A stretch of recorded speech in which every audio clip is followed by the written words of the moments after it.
जय श्री कृष्णा। राधे राधे। बैसाख महीने के आखिरी 3 दिन होंगे महापुण्यदायी।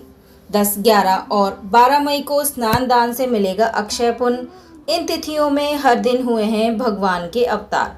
जय श्री कृष्णा। राधे राधे। आप सभी को बैसाख मास की ढेरों हार्दिक शुभकामनाएं। इस एकादशी से लेकर पूर्णिमा तक बैसाख महीने के इन 5 दिनों को ग्रंथों में बेहद खास बताया गया है। बैसाख महीने के शुक्ल पक्ष की एकादशी तिथि को समुद्र मंथन से अमृत प्रकट हुआ था। द्वादशी को भगवान विष्णु ने उसकी रक्षा की थी। त्रयोदशी को भगवान ने देवताओं को अमृत पिलाया। इसके बाद चतुर्दशी को राक्षसों को मारा और पूर्णिमा के दिन सभी देवताओं को उनका साम्राज्य वापस दिया। इसलिए देवताओं ने संतुष्ट होकर बैसाख महीने के शुक्ल पक्ष की आखिरी 3 तिथियों को वरदान दिया है।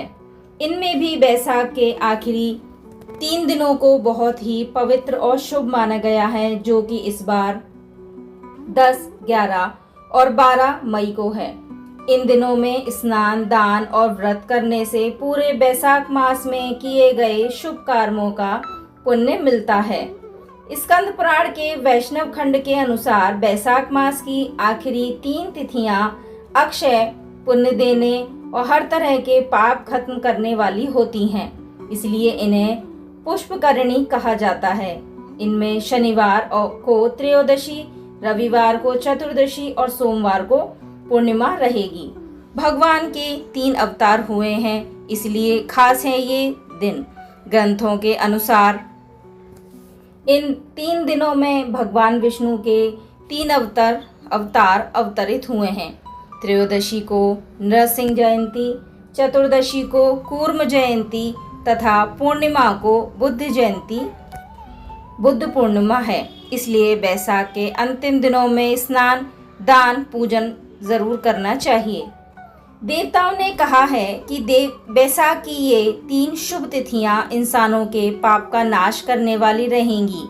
इनके शुभ प्रभाव से ही उन्हें पुत्र, पौत्र और परिवार का सुख मिलेगा।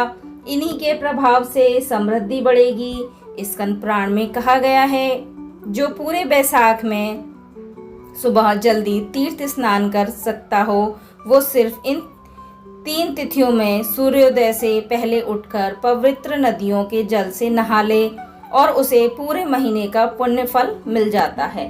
तो आइए जानते हैं इन 3 दिनों में क्या करना चाहिए। बैसाख मास की आखिरी 3 तिथियों में गीता पाठ करने से अश्वमेध यज्ञ का फल मिलता है।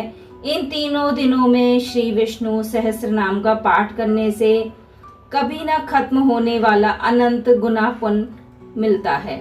बैसाख पूर्णिमा को 1000 नामों से भगवान विष्णु को दूध और जल से अभिषेक करता है, उसे बैकुंठ धाम मिलता है।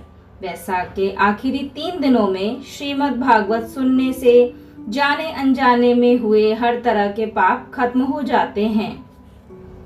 तो आइए आगे जानते हैं इन 3 दिनों का लाभ लेने के लिए और हम क्या कर सकते हैं।